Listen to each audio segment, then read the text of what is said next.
આપણા જીવનમાં સાવરણીનું મહત્વ.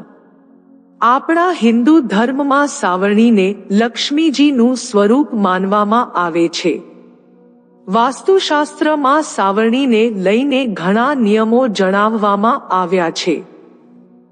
અને જો આપણે સાવરણીનો તે નિયમો મુજબ ઉપયોગ કરીએ તો જીવનમાં ક્યારેય દુઃખ કે અશાંતિ નહીં આવે. આપણું જીવન હંમેશા ધન દોલત અને ખુશીઓથી ભરપૂર રહેશે. જ્યોતિષ શાસ્ત્ર અનુસાર સાવરણીમાં માતા લક્ષ્મીનો વાસ હોય છે. દેખાવમાં સામાન્ય લાગતી આ સાવરણી આપણા જીવનમાં ખૂબ જ અસર કરે છે. સાવરણી જે જગ્યાએ પડી હોય તે જગ્યાએ આર્થિક પરિસ્થિતિની અસર થાય છે. સાવરણીની અસર આપણા આખા ઘર ઉપર પડે છે. પરંતુ અત્યારે કેટલાય લોકો એવા હોય છે જે સાવરણીને ફક્ત સાવરણી જ માને છે. સાવરણી ફક્ત કચરું સાફ કરવાની વસ્તુ છે તેમ સમજે છે. સાવરણીને ગમે તે જગ્યાએ મૂકવાથી આર્થિક નુકસાન થાય છે.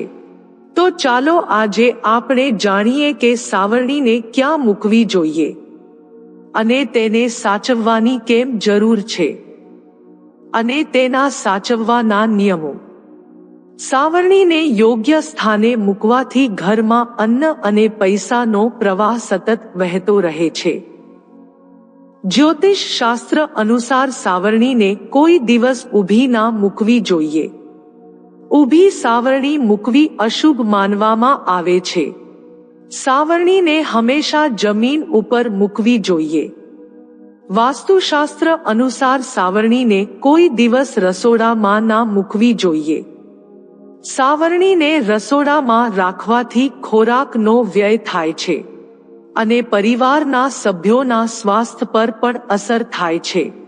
એવું કહેવાય છે કે સાવરણીને કોઈ દિવસ કોઈની નજર સામે ના રાખવી જોઈએ. તેને પૈસાની જેમ જ છુપાવીને રાખવી જોઈએ. સાવરણીને ખુલ્લામાં રાખવી અશુભ માનવામાં આવે છે. સાવરણીને એવી જગ્યાએ રાખવી જોઈએ જ્યાં કોઈ પણ વ્યક્તિની નજર ના પડે. ખુલ્લામાં રાખેલી સાવરણી ઘર કે ઓફિસમાંથી સકારાત્મક ઉર્જા બહાર કાઢે છે. જ્યોતિષ શાસ્ત્ર અનુસાર સાવરણીમાં માતા લક્ષ્મીનો વાસ હોય છે. સાદી દેખાતી સાવરણી આપણા જીવનમાં ખૂબ જ અસર કરે છે. તેને અવારનવાર બદલતા રહેવું જોઈએ. સાવરણી તૂટી જાય તો તેને તરત જ બદલી નાખવી જોઈએ. સાવરણીને પાણીમાં ના ફેરવવી જોઈએ. નવી સાવરણી શનિવારે લાવવી અને જૂની સાવરણી મંગળવારે નદી કે તળાવમાં પધરાવી દેવી જોઈએ. તૂટેલી સાવરણી વારંવાર સરખી કરીને ના વાપરવી જોઈએ. કેટલીક વાર આપણા ઘરમાં એકને એક સાવરણીનો ઉપયોગ કરવામાં આવે છે. તે વાસ્તુશાસ્ત્ર અનુસાર યોગ્ય નથી. તેનાથી દરિદ્રતા આવે છે.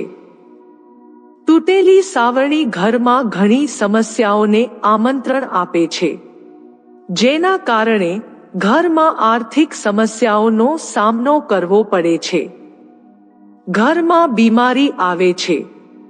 સાવરણી ખરીદતા પહેલા એટલું જરૂર યાદ રાખવું કે તે દિવસે શનિવાર હોય, કારણ કે શનિવારે લાવેલી સાવરણી શુભ માનવામાં આવે છે. સાવરણીથી કોઈ દિવસ કોઈ પશુ પંખી કે કોઈ મનુષ્યને ઈજા ના પહોંચાડવી જોઈએ. તે મહાપાપ છે. પૂજાઘરમાં સાવરણી ના રાખવી જોઈએ.